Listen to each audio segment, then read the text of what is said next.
میرے محترم دوستو، شوال کا پہلا جمعہ ہے، رمضان المبارک گزر گیا۔ رمضان میں ایک اہم عنوان جو کوشش کے باوجود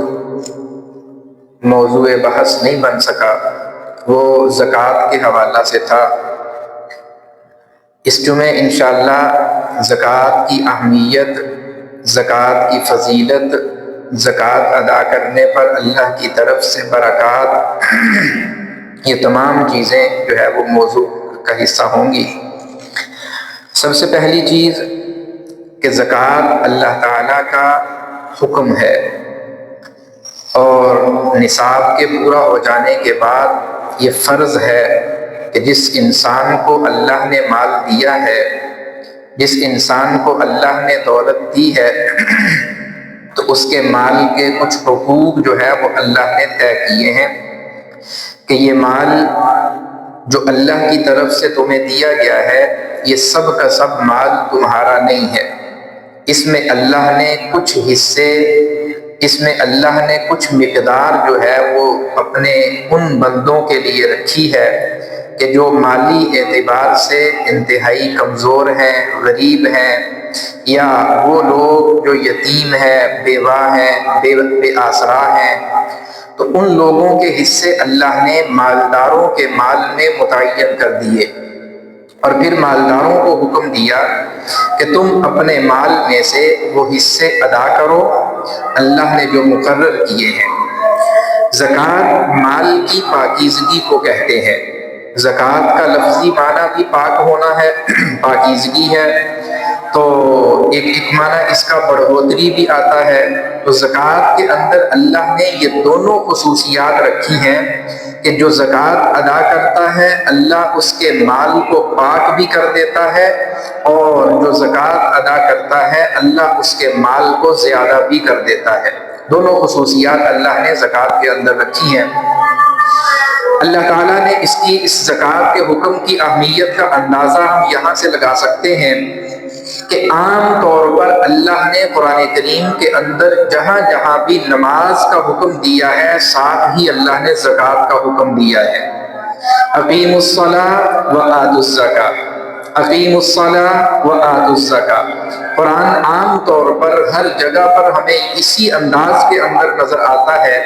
کہ اے لوگوں، نماز قائم کرو اور زکوٰۃ ادا کرو، نماز قائم کرو اور زکوٰۃ کی ادائیگی کرو۔ تو اللہ نے ان دونوں کو اکٹھا ذکر کیا کہ میرے بندوں کو اس حکم کی اہمیت جو ہے وہ سمجھ میں آ جائے کہ اللہ تعالیٰ کے نزدیک یہ زکوٰۃ کتنا اہم حکم ہے، کہ اللہ جس طرح نماز کا حکم دے رہے ہیں اسی طرح نماز کے ساتھ اللہ دوسرے نمبر پر زکوٰۃ کے ادا کرنے کا حکم دیتے ہیں۔ پھر نبی کریم صلی اللہ علیہ وسلم نے فرمایا، اول قرآن کریم میں دیکھتے ہیں اگر تو قرآن کریم کے اندر اللہ تعالیٰ نے کیا فرمایا کہ والذین یکنزون الذھب والفضة ولا ينفقونها فی سبیل اللہ فبشرهم بعذاب علیم۔ فرمایا وہ لوگ یکنزون الذھب جو سونے کو جمع کر کے رکھتے ہیں، والفضة اور چاندی کو جمع کر کے رکھتے ہیں، اور فرمایا کہ وَلَا يُنْفِقُونَهَا فِي سَبِيلِ اللَّهِ، ان کو اللہ کے راستے کے اندر خرچ نہیں کرتے۔ کیا مطلب کہ جو حق اللہ نے متعین کیا ہے مال کے اندر خرچ کرنے کے لیے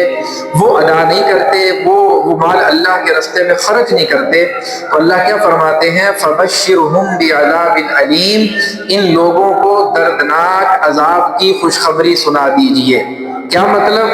کہ زکوٰۃ کی ادائیگی کے ساتھ اللہ نے آخرت کی نجات کو جوڑا ہے۔ آخرت میں انسان اگر عذاب سے بچنا چاہتا ہے تو جس طرح باقی احکامات کی پابندی کرتا ہے، اس انسان کو چاہیے کہ یہ زکوٰۃ کی ادائیگی کے اندر بھی اپنے آپ کو ہمیشہ اس حکم کا پابند رکھے اور اپنے مال کی زکوٰۃ ادا کرتا رہے، تاکہ اللہ تعالیٰ کل قیامت کے دن اس انسان کو عذاب سے بچائیں۔ جو اپنے مال کی زکوٰۃ ادا نہیں کرتے،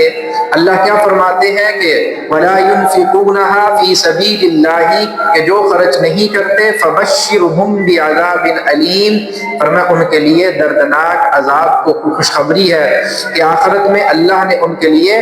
انتہائی ذلت والا، درد والا اور جو ہے وہ مشقت والا عذاب اللہ نے تیار کر رکھا ہے۔ پھر آگے کیا فرمایا کہ یوم یحمى علیہا فی نار جہنم فتکوی بہا جباہہم وجنوبہم وظہورہم، اللہ فرماتے ہیں کہ یہ مال جو دنیا کے اندر انسان جمع کرتا ہے، اس مال کو کل قیامت کے دن جمع کیا جائے گا، اور فرمایا کہ یوم یحمى علیہا، اس کو بڑکایا جائے گا، اس مال کو یوں سمجھیں کہ اس مال کو آگ بنا دیا جائے گا، اور اللہ فرماتے ہیں یوم یحمى علیہا فی نار جہنم، جہنم کی آگ کے اندر اس کو تپایا جائے گا، اس کو گرم کیا جائے گا، فتکوی بہا جباہہم وجنوبہم وظہورہم، فرمایا کہ پھر ان لوگوں کی پیشانیاں، ان لوگوں کی کروٹیں اور ان لوگوں کی پشت اللہ تعالیٰ اس آگ کے ذریعے سے اللہ انسان کے جسم کے ان اعضاء کو داغے گا، وہ آگ انسان کی پیشانی پر لگائی جائے گی، وہ آگ جو ہے وہ انسان کے کروٹوں پر لگائی جائے گی، پہلوؤں پر لگائی جائے گی، اور اسی طرح وہ آگ انسان کی پشت پر لگائی جائے گی، یعنی اس آگ سے انسان کے جسم کو داغا جائے گا۔ تو یہ بڑا سخت معاملہ ہے، اس لیے انسان کو فکر کرنی چاہیے کہ انسان دنیا ہی کے اندر جو ہے وہ مال کے اندر جو زکوٰۃ جو اللہ نے حصہ مقرر کیا ہے اس کی ادائیگی کا پابند بن جائے۔ نبی کریم صلی اللہ علیہ وسلم کی حدیث مبارکہ ہے، حضور صلی اللہ علیہ وسلم نے فرمایا کل قیامت کے دن انسان کے مال کو اللہ تعالیٰ ایک جو ہے وہ ایک اژدہے کی، ایک گنجے اژدہے کی شکل جو ہے وہ اللہ عطا کرے گا، اور پھر وہ اژدہا اس انسان کے گلے کے اندر توق بنا کر جو ہے وہ ڈال دیا جائے گا، اور پھر حدیث مبارکہ میں آتا ہے کہ وہ اژدہا انسان کو یوں دونوں جبڑوں سے پکڑے گا، اور اوپر کے جبڑے کو یوں اوپر کھینچے گا اور نیچے والے جبڑے کو یوں نیچے کی طرف کھینچے گا، اس انسان سے مخاطب ہوگا، اللہ اس اژدہے کو قوت گویائی عطا کرے گا، اور وہ بول کر اس انسان کو کہے گا کہ میں تیرا مال ہوں، اور میں وہ تیرا خزانہ ہوں، اور میں ہی وہ تیری دولت ہوں جس کو تو دنیا کے اندر جمع کیا کرتا تھا اور اللہ کا حق اس میں سے ادا نہیں کرتا تھا۔ تو قرآن کریم کے اندر بھی اللہ تعالیٰ نے زکوٰۃ ادا نہ کرنے پر وعیدیں نازل فرمائی ہیں، اللہ کے نبی صلی اللہ علیہ وسلم بھی زکوٰۃ ادا نہ کرنے پر سخت وعیدوں کا اعلان فرما رہے ہیں کہ کل قیامت کے دن ان لوگوں کے لیے سخت جو ہے وہ عذاب اللہ تعالیٰ کی طرف سے ملے گا۔ اس لیے انسان کوشش کرے جو مال اللہ نے انسان کو دیا ہے اس مال کی زکوٰۃ ادا کرتا رہے، اس مال کا حق ادا کرتا رہے، اور وہ حق جن کا ہے ان تک پہنچانے کی فکر کرتا رہے، تاکہ اللہ تعالیٰ آخرت کے اندر اس انسان کو سرخرو رکھے۔ پھر اس زکوٰۃ کا نصاب کیا ہے، زکوٰۃ کس مال پر ہوگی اور کتنے مال پر ہوگی اور کب ہوگی اور کتنی دینی ہوگی، یہ سب چیزیں سمجھنے سے تعلق رکھتی ہیں۔ اگر انسان تھوڑا سا غور کرے تو انسان ان کو سمجھ کر اپنے فریضے کی ادائیگی صحیح طریقے سے جو ہے وہ کر سکتا ہے۔ زکوٰۃ اللہ کا حکم ہے، اس کی ادائیگی بھی اللہ کے حکم کے مطابق ہونی چاہیے۔ جس طرح نماز اللہ کا حکم ہے تو نماز انسان اندازے کے ساتھ نہیں پڑھ سکتا، نماز کے اندر اللہ نے رکعات متعین کر دی ہے، رسول اللہ صلی اللہ علیہ وسلم نے نماز کا ایک طریقہ متعین کر دیا ہے کہ بھئی نماز ظہر کی نماز ہے، 4 رکعتیں پڑھو گے تو نماز ہوگی، اگر 4 رکعتیں نہیں پڑھو گے تو نماز نہیں ہوگی۔ اسی طرح جو ہے وہ مغرب کی نماز ہے، 3 پڑھنی ہے تو ہوگی ورنہ نہیں ہوگی، فجر کی نماز ہے 2 رکعات ہیں 3 پڑھ لو تو نماز نہیں ہوگی۔ تو جس طرح نماز کے اندر اندازے سے کام نہیں لیا جاتا بلکہ نماز سیکھ کر پورے طریقے کے ساتھ اور سنت رسول صلی اللہ علیہ وسلم کے ساتھ نماز کو ادا کیا جاتا ہے، اسی طرح انسان کو زکوٰۃ کے سارے مسائل سمجھ کر پھر ان مسائل کے مطابق پوری زکوٰۃ ادا کرنی چاہیے۔ عام طور پر ہوتا کیا ہے جیسے ہی زکوٰۃ کا عنوان بیان ہوا دل کے اندر جذبہ پیدا ہوا کہ میں نے اپنے مال کی زکوٰۃ ادا کرنی ہے۔ اب جی کیا ہوا، سارے مال کا موٹا موٹا اندازہ لگایا اور بس جی میرے اندازے کے مطابق تو اتنا بنتا ہے، اب اس میں کتنی ادا کرنی ہے یہ بھی سیکھنے کی زحمت نہیں کرتے، یہ بھی کسی عالم دین سے پوچھنے کی زحمت نہیں کرتے، بس اپنے اندازے سے جو ہے وہ کچھ نہ کچھ نکال دیا، کچھ غریبوں کو دے دیا، کچھ لوگوں کے اندر بانٹ دیا، تقسیم کر دیا، اور اپنی طرف سے سرخرو ہو کر بیٹھ جاتے ہیں کہ ہماری طرف سے زکوٰۃ کا فریضہ ادا ہو گیا، حالانکہ یہ زکوٰۃ ادا نہیں ہوئی، اندازے سے زکوٰۃ ادا نہیں ہوتی۔ جس طرح نماز اندازے سے نہیں ہے، زکوٰۃ بھی اندازے سے نہیں ہے، 4 رکعت والی 4 ہی پڑھنی پڑے گی، 3 اور 5 پڑھنے سے نماز ادا نہیں ہوتی۔ اسی طرح اللہ نے جتنا حق متعین کیا ہے اپنے مال کا ٹوٹل حساب کر کے اس میں سے اتنا حق ادا کرنا پڑے گا، اگر اس میں کمی بیشی ہو گئی، اب زیادتی کی صورت میں تو اللہ اجر عطا فرما دے گا، لیکن اگر اس کے اندر کمی رہ جاتی ہے اور وہ زکوٰۃ جو ہے وہ 1 آدھ روپیہ 10 100 روپے بھی اگر جو ہے وہ کم ادا ہوتی ہے آپ کے مقدار آپ کے نصاب سے، تو اب یہ پورے کا پورا مال جو ہے وہ آپ کا صدقہ تو ہو جائے گا، لیکن وہ جو زکوٰۃ کا فرض آپ کے سر پر موجود تھا وہ اسی طرح لٹکتا رہے گا، اور اگر خدا نہ خواستہ اسی حالت کے اندر موت آ گئی تو کل قیامت کے دن اللہ کے ہاں اس کا جواب دینا پڑے گا۔ اس لیے جس طرح باقی معاملات اور باقی احکامات کو سیکھ کر پورا پورا ادا کیا جاتا ہے، اسی طرح انسان کو کوشش کرنی چاہیے کہ زکوٰۃ کے مسائل کو بھی سیکھ کر اور پھر پورے اپنے پوری جو ہے اپنی جائیداد اور اپنی پوری جو جمع پونجی ہے اور جتنی بھی ملکیت ہے اس پورے مال کا حساب لگوا کر پھر اس میں سے جتنی زکوٰۃ بنتی ہے 1 روپیہ بھی اس کے اندر کنجوسی نہیں کرنی چاہیے، کاہلی اور سستی سے کام نہیں لینا چاہیے کہ تھوڑی سی کمی سے بھی اللہ کا حکم جو ہے وہ باقی رہ جاتا ہے، وہ پورا نہیں ہوتا۔ اس لیے پوری زکوٰۃ ادا کرنی چاہیے۔ اب پوری زکوٰۃ ہے کیا اور کس مال پر زکوٰۃ ادا کرنی ہے؟ اس میں 4 چیزوں کا اعتبار کیا جاتا ہے۔ انسان کے پاس سونا کتنا ہے، انسان کے پاس چاندی کتنی ہے، انسان کے پاس نقدی پیسہ نقدی مال کتنا ہے، اور چوتھی چیز انسان کے پاس مال تجارت کتنا ہے۔ سونا، جس انسان کے پاس سونا ہے تو سونے کا نصاب اللہ کی طرف سے، رسول اللہ صلی اللہ علیہ وسلم کی طرف سے اور ہمارے دین اور شریعت کی طرف سے وہ 7.5 تولے متعین کیا گیا ہے۔ ایک شخص کے پاس 7.5 تولے سونا ہے، اس پر زکوٰۃ فرض ہے۔ اب اس 7.5 تولے سونے کی مالیت جو ہے وہ کتنی بنتی ہے، اس مالیت کے اعتبار سے اس میں سے جو 40واں حصہ بنتا ہے، یعنی 2.5% جو ہے وہ اپنے مال کا ٹوٹل وہ اب اللہ کے رستے کے اندر جو ہے وہ ادا کرنا ہے۔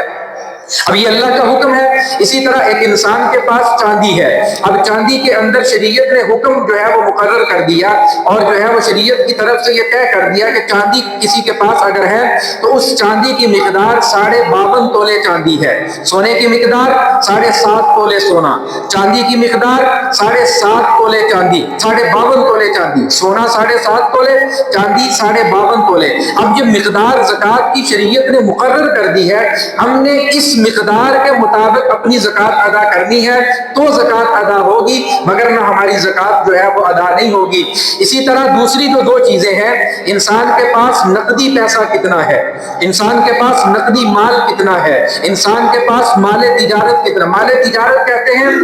اس مال کو انسان نے ایک جانور خریدا کہ میں کل کو اس کو دگنے ریٹ میں جو ہے وہ فروخت کروں گا۔ انسان ایک پلاٹ خریدتا ہے، اس نیت کے ساتھ خریدتا ہے کہ اس پلاٹ میں میں نے رہائش نہیں رکھنی، اس پلاٹ میں میں نے مکان نہیں بنانا، بلکہ آج میں اتنے کا خرید رہا ہوں، مہینے بعد، سال بعد، 2-4 سال کے بعد اس کی قیمت، اس کی جو ہے وہ ویلیو بڑھ جائے گی تو میں اس کو مہنگا کر کے فروخت کروں گا۔ اب جو چیز بیچنے کی نیت سے خریدی جا رہی ہے وہ مال تجارت شمار ہوگی۔ اب جس انسان کے پاس جتنا بھی مال تجارت ہے، کوئی بھی چیز اس نے گھر کے اندر اپنے باہر جو ہے وہ پلاٹ، کوئی زمین، کوئی مکان، کوئی جگہ، کوئی جانور، جو بھی اس نے اس نیت سے خریدا ہے کہ میں نے اس کو بیچ کر اس سے منافع پروفٹ کمانا ہے تو یہ مال تجارت ہے۔ اب ان 4 چیزوں کا زکوٰۃ کے اندر حساب لگایا جاتا ہے، ان 4 چیزوں کا زکوٰۃ کے اندر حساب لگایا جاتا ہے۔ انسان کے پاس سونا کتنا ہے، انسان کے پاس پاس چاندی کتنی ہے، انسان کے پاس نقدی پیسہ کتنا ہے، اور انسان کے پاس مال تجارت کتنا ہے،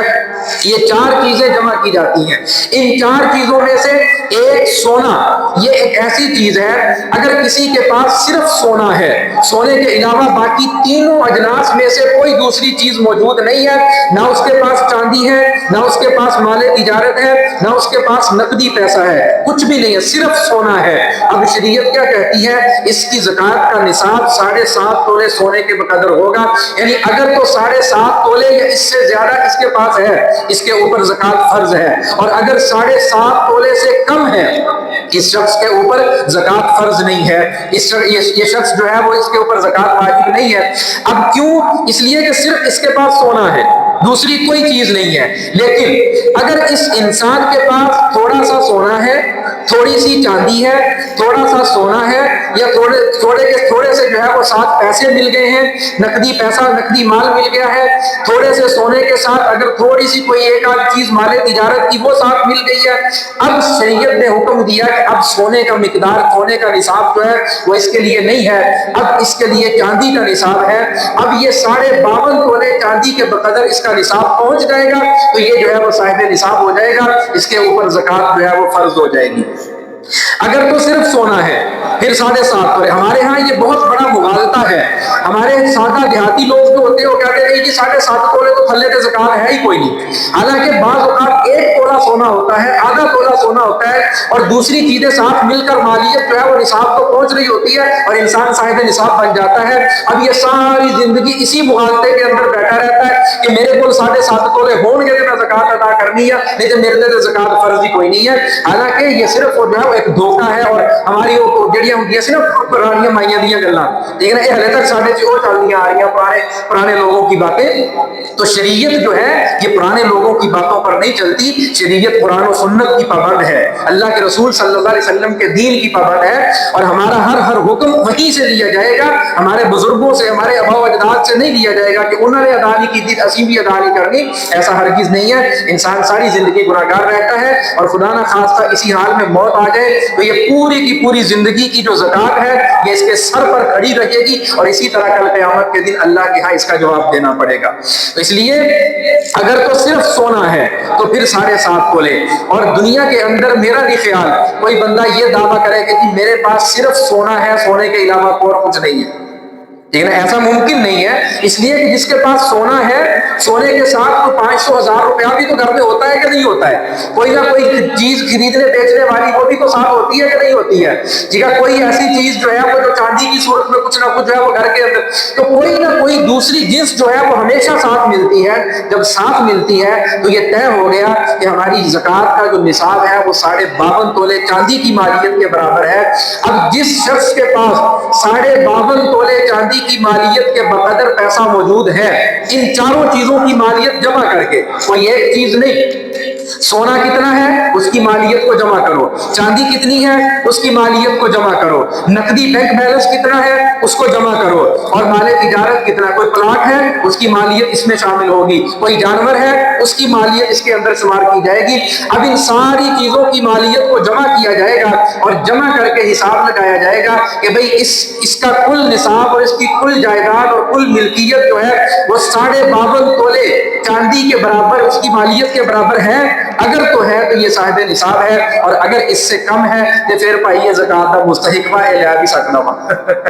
بات سمجھ آ رہی کہ نہیں آ رہی؟ پھر دینے کی بجائے میں لے بھی سکتا ہے نا، شریعت نے ایک حد مقرر کر دی ہے کہ بھئی اس سے آگے ہے تو اس کو خود ادا کرنی پڑے گی، اس سے کم ہے اس کو دی بھی جا سکتی ہے، آپ اس کو بھی دے سکتے ہیں، یہ خود جو ہے وہ اس کا مستحق بن رہا ہے، ٹھیک ہے نہیں؟ تو اب یہ شریعت کا حکم ہے،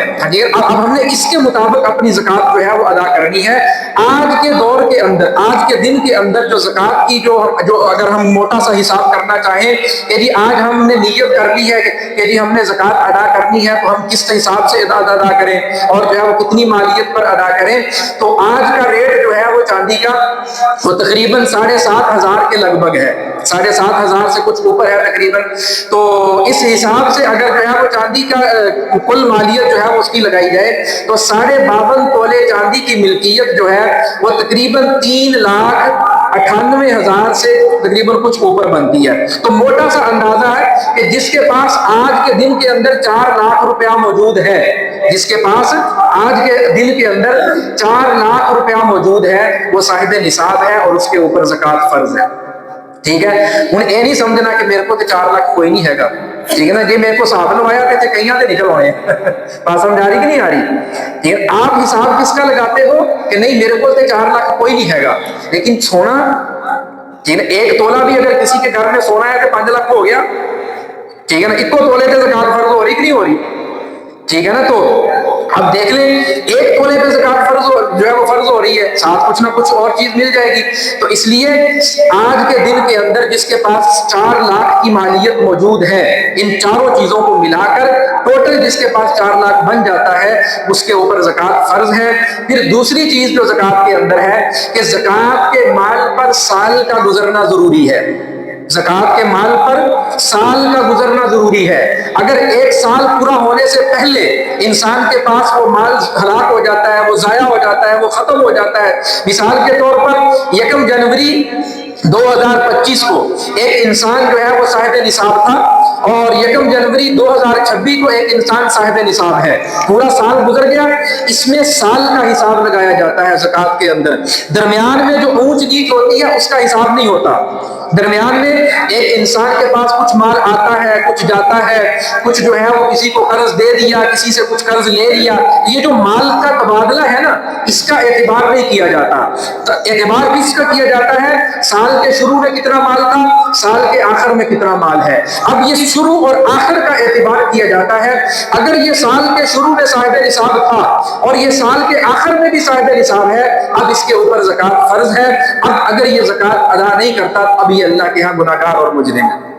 ٹھیک ہے نا. سال کے لیے زکوٰۃ کے لیے سال کا گزرنا، اولان ہول جو ہے یہ سال کا گزرنا یہ شرط ہے. اگر کسی کا مال سال پورا ہونے سے پہلے تلف ہو جاتا ہے، ضائع ہو جاتا ہے، ایسے شخص کے اوپر زکوٰۃ جو ہے وہ فرض نہیں ہوگی. لیکن اگر سال گزر جاتا ہے اور سال گزرنے کے بعد بھی انسان اگر اس میں ہیلے بہانے کرتا ہے تو آپ یوں سمجھ لیجیے کہ یہ اللہ کی طرف سے ایک فرض حکم کو جو ہے اس کے اندر ٹال مٹول کر رہا ہے. اور جو ہے وہ یہ انتہائی جو ہے وہ کیا کہتے ہیں کہ بڑی سخت بات ہے کہ اللہ کے حکم کے اندر جو ہے وہ انسان ٹال مٹول کرے. اور پھر اللہ تعالیٰ اگر یہ حکم دے دیتے کہ بھئی جب تمہارے مال کے اوپر سال پورا ہو جائے تو تم پر لازم ہے کہ بھئی سارے کا سارا مال اللہ کی راہ میں خرچ کر دو. اللہ تو حکم دے سکتے تھے نا. اللہ تو قادر مطلق ہے. اللہ تو قادر مطلق ہے کہ نہیں ہے؟ اللہ اگر یہ حکم دے دیتے کہ بھئی جتنا مال ہے تمہارا سب کا سب مال خرچ کر دو اللہ کے راستے کے اندر، انسان کیا کرتا؟ اللہ اپنے بندے سے محبت کرتا ہے. اللہ نے یوں نہیں کہا کہ بھئی سارا مال اس سے صدقہ کروا دو اور اس کے ہاتھ میں کٹورا پکڑا دو کہ جاؤ جا کے بھیک مانگو. یوں نہیں کیا اللہ نے کتنا اللہ نے ایک ایسی مقدار متعین کر دی ہے کہ جس سے نہ دینے والے کے مال کے اندر نقصان ہو اور جو ہے وہ لینے والے کا بھی اللہ تعالیٰ ہے اس کے ذریعے سے گھر چلا دے. اتنی سی مقدار اللہ نے متعین کر دی ہے. اب وہ مقدار کیا ہے؟ وہ مقدار یہ 40واں حصہ آپ نے اللہ کے راستے کے اندر زکوٰۃ ادا کرنی ہے. 40واں حصہ 40 روپے پر 1 روپیہ آپ نے ادا کرنا ہے. 40 روپے پر 1 روپیہ جو ہے وہ آپ نے ادا کرنا ہے. اب کیا خیال ہے 40 روپیہ دے وچوں 39 تو ایک اللہ دا ہے کی مشکل ہے. 40 روپے میں سے 1 اللہ لے رہا ہے آپ سے جو ہے کہ 1 دے دو، اور وہ بھی اللہ کیا کہہ رہا ہے اس میں سے دو جو میں نے تم کو دیا ہے. تمہارا تو ہے ہی کچھ نہیں، میرا آپ کا تو دنیا کے اندر کچھ بھی نہیں ہے.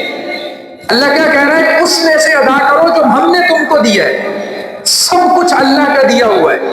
سب کچھ اللہ کا ہے. اللہ کہہ رہا ہے کہ میرے دیے ہوئے مال میں سے کچھ مال جو ہے وہ تم اللہ کے راستے کے اندر خرچ کر دو. یہ زکوٰۃ ہے. ٹھیک ہے نا. اب اس کی برکات کیا ہے؟ اس زکوٰۃ کی برکات کیا ہے؟ میں نے شروع میں عرض کر دیا. آپ کو ماشاءاللہ لیٹ آنے کی آتی ہے نا جی، آپ کو ٹائم سے بلائے تو آپ غصہ کر جاتے ہیں. تو شروع کے اندر میں نے عرض کر دیا کہ زکوٰۃ کی برکات کیا ہے کہ اللہ تعالیٰ زکوٰۃ کے لفظ کو اگر دیکھا جائے نا، صرف لفظ زکوٰۃ کو دیکھا جائے تو حدیث میں اور کتابوں کے اندر اس کے 2 معنی آتے ہیں لفظ زکوٰۃ کے. ایک معنی اس کا بڑھوتری اور ایک معنی اس کا پاکیزگی. تو دونوں معنی اللہ نے زکوٰۃ کے اندر رکھ دیے، یعنی یوں سمجھیے کہ جو اس لفظ کا معنی ہے وہی اس لفظ کا فائدہ بھی۔ جو زکوٰۃ ادا کرے گا، اللہ لفظ زکوٰۃ سے انسان کو یہ بتا رہا ہے کہ بھئی جو مال کی زکوٰۃ ادا کرے گا اللہ اس کا مال کم نہیں کرے گا بلکہ زیادہ کرے گا۔ اور دوسرا معنی ہے پاکیزگی، تو اللہ کیا بتانا چاہ رہے ہیں کہ جو اپنے مال میں سے زکوٰۃ ادا کرے گا، فرمایا کہ اللہ اس کے مال کو پاک کر دے گا۔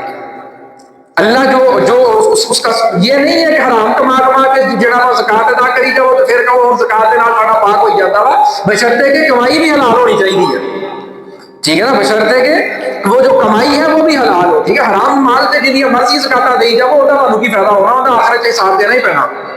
ٹھیک ہے نا۔ حرام مال کی زکوٰۃ کا کوئی اعتبار نہیں، جتنی مرضی ادا کرتے رہو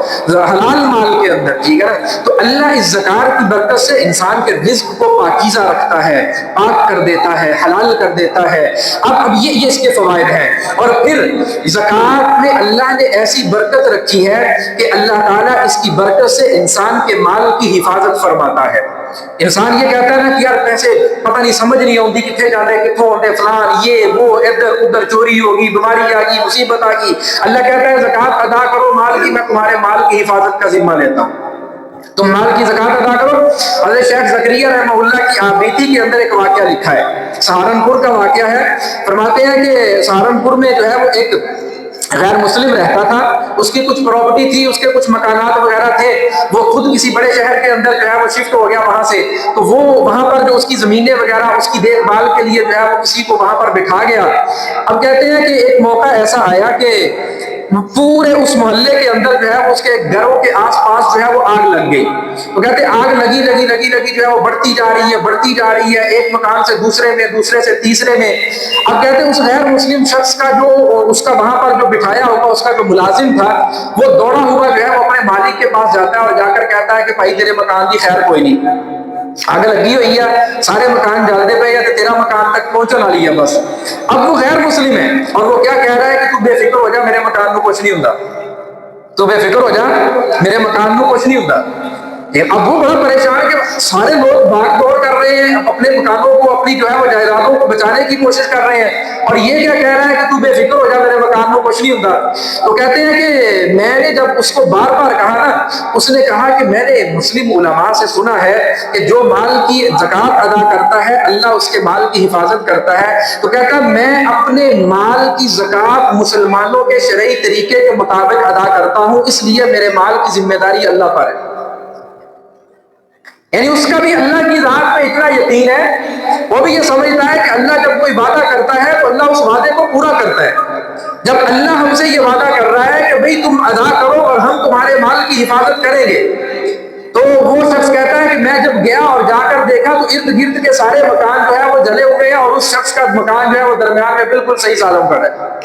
کوئی نقصان اس کے مکان کو نہیں ہوا۔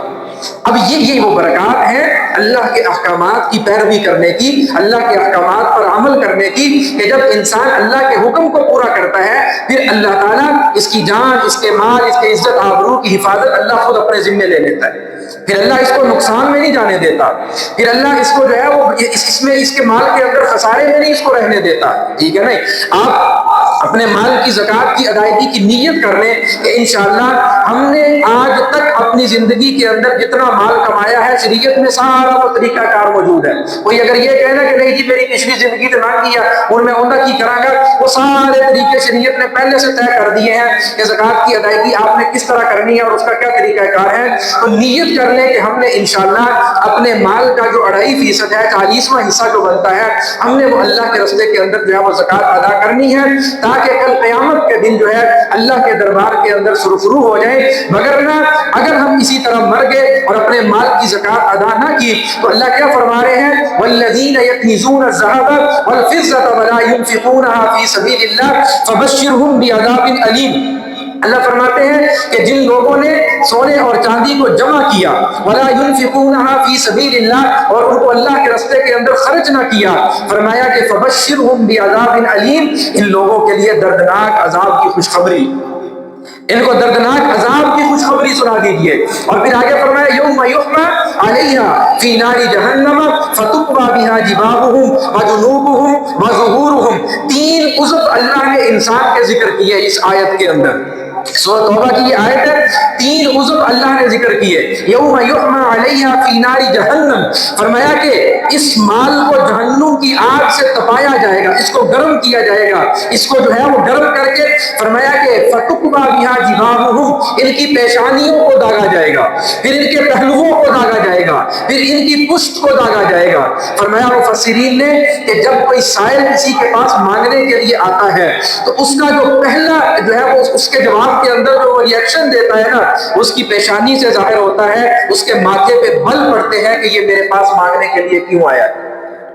یہ میرے پاس سائل بن کر مانگنے کے لیے کیوں آیا ہے۔ فرمایا سب سے پہلا جو ری ایکشن اس کی پیشانی پہ آتا ہے، اللہ نے فرمایا فَتُقْوَى بِهَا جِبَاهُهُمْ، اس آگ کے ذریعے سے اللہ جو ہے ان کی پیشانیوں کو داغے گا۔ پھر فرمایا کہ وہ پہلو تہی کرتا ہے، اس سے رخ پھیرتا ہے، تو اللہ نے فرمایا وَجِبَاهُهُمْ، ان کی کروٹوں کو، ان کے پہلوؤں کو جو ہے اس آگ سے داغا جائے گا۔ فرمایا پھر تیسرے نمبر پر وہ اس سے منہ پھیر کر جو ہے وہ منہ موڑ کر چلا جاتا ہے اور اس سائل کی پکار کو نہیں سنتا، اس کو کچھ نہیں دیتا، اور انکار کر کے اس کو دھتکار کے جب چلا جاتا ہے، اس کو پشت دکھاتا ہے، پیٹھ دکھاتا ہے، تو اللہ نے فرمایا وَظُهُورُهُمْ، ان کی پیٹھوں کو، ان کی پشتوں کو جو ہے جہنم کی آگ سے داغا جائے گا۔ اور یہ کون لوگ ہیں جو اپنے مال کی زکوٰۃ ادا نہیں کرتے؟ یہ وہ لوگ ہیں جو اپنے مال کی زکوٰۃ ادا نہیں کرتے۔ اس قدر سخت عذاب اللہ قرآن کریم کے اندر ارشاد فرما رہے ہیں۔ اور پھر حدیث مبارکہ میں نبی کریم صلی اللہ علیہ وسلم نے کیا فرمایا؟ فرمایا کل قیامت کا دن ہوگا، ایک انسان کے جب وہ دنیا کے اندر جو زکوٰۃ ادا نہیں کرتا تھا، جب اس کو اللہ کے دربار میں لایا جائے گا، فرمایا ایک گنجا سانپ جو ہے اس کے اوپر مسلط کر دیا جائے گا، اور وہ گنجا سانپ جو ہے وہ توق بنا کر اس کے گلے کے اندر لٹکا دیا جائے گا۔ پھر فرمایا کہ یہ جو سانپ ہوگا، یہ جو اژدہا ہوگا، فرمایا یہ اس کے انسان کے یوں دونوں جبڑوں کو پکڑے گا، اوپر والے کو اوپر کھینچے گا، نیچے والے کو یوں نیچے کھینچے گا، اور اللہ اس سانپ کو قوت بیائی عطا کرے گا، اور یہ سانپ، یہ اژدہا بولے گا، اور بول کر اس انسان سے مخاطب ہو کر کہے گا کہ میں وہی تیرا مال ہوں جس کو دنیا میں جمع کر کے رکھا، جس مال کو دنیا میں جمع کرتا تھا اور اس کی زکوٰۃ ادا نہیں کرتا تھا، میں وہی تیرا مال ہوں۔ یہ اللہ اس کو زبان عطا کرے گا۔ تو اس لیے دنیا کے اندر اپنے معاملات کو اللہ کے حکم کے مطابق پورا کرنے کی کوشش کریں۔ اللہ تعالی ہم سب کو سمجھ عطا فرمائے، سنتیں عطا کریں۔